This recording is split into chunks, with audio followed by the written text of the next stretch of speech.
as you likely know, he was injured on it was a transition opportunity. Let me talk you through it, and then we'll watch it together and see if we can agree or disagree on what we're seeing here.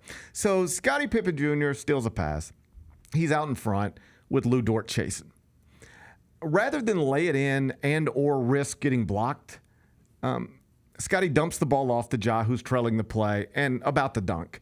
The score in this moment, if you just hit pause, what's about to happen is the score's about to go to 69-40, 3:14 left, and the roof is about to come off the place just before halftime.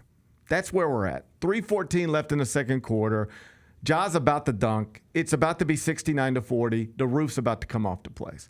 Another Ja highlight is in progress. But then Lu Dort tries to deflect the drop-off. That's the first thing. He tries to get a hand on the drop-off.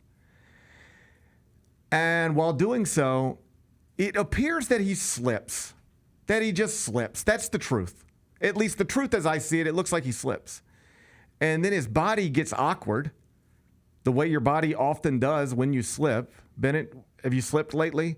I did the other day. I had socks on and I was on hardwood floors and I slipped a little bit. And your body can get a little awkward when that happens. So Ja gets in the air.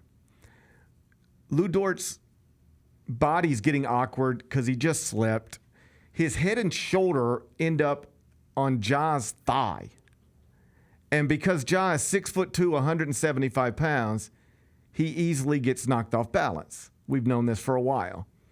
Lands on his hip. And that was probably the end of his season. So that's what happened, at least in my eyes. I've heard other people call it dirty. I didn't see it as dirty. I saw it as unfortunate, depressing, clearly deflating. Now, Kyra, if you have it, let's watch the play together and let's see if I'm seeing it the way everybody else is seeing it. Williams, that was deflected and stolen by Pippen.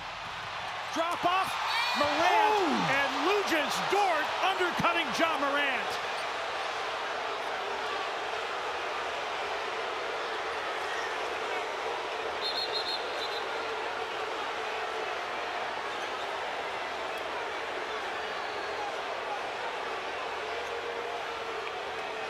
Clearly, there will be a review for a flagrant foul.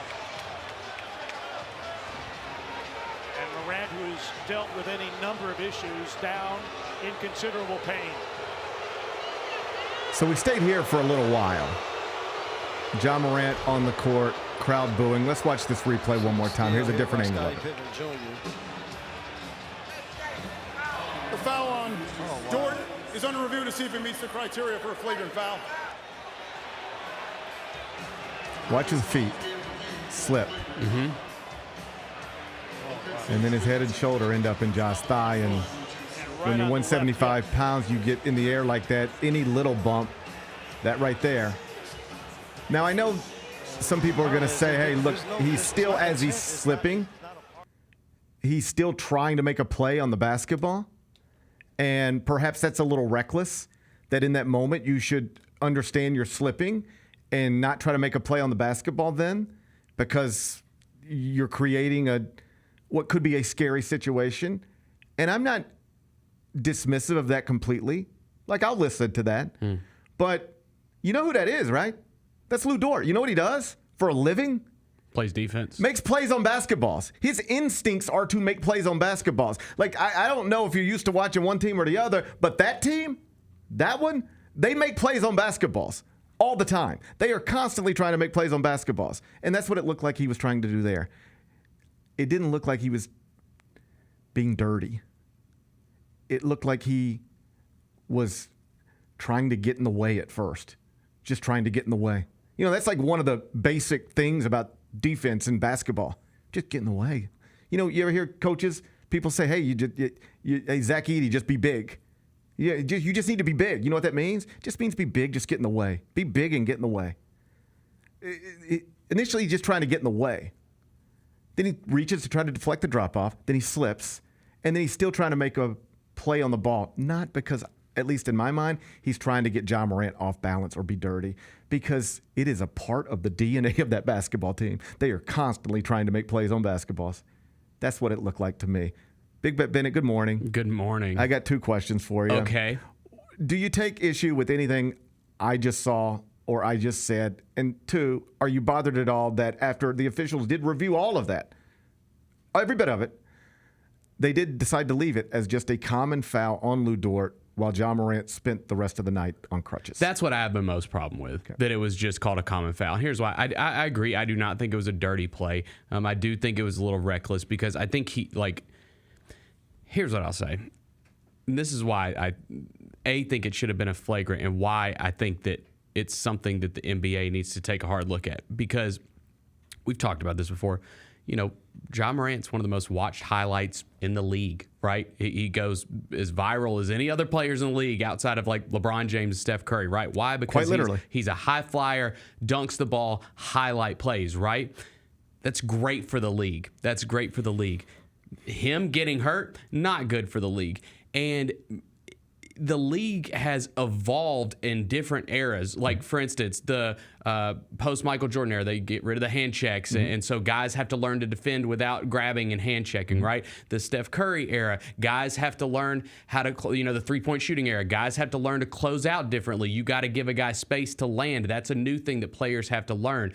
I think this is another example of that these guys are only going to get more and more athletic. Like, I think Ja's one of one, but there could be another, guy that can jump that high and make plays like that. And so my opinion would be that you have to find a way to protect these guys. It's why I think that should have been a flagrant, because Lu Dort just needs to get out of the way. They need to teach these guys, hey, we want to see Ja doing that. We want to see guys like Ja doing that on a night-in, night-out basis. So, listen, we know you didn't do it on purpose, but you better find a way to get out of the way when he's jumping to the rim like that and not undercut him. That's just my opinion. I hear you. And if the sentiment is we need to do a better job league-wide of protecting players while they're in the air, I mean, we do this in other sports in the NFL.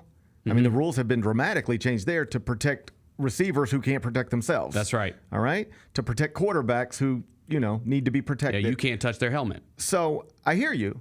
I understand the sentiment. But let me ask you this. Do you agree? And if you don't, say it. I'm open to anything. Yeah.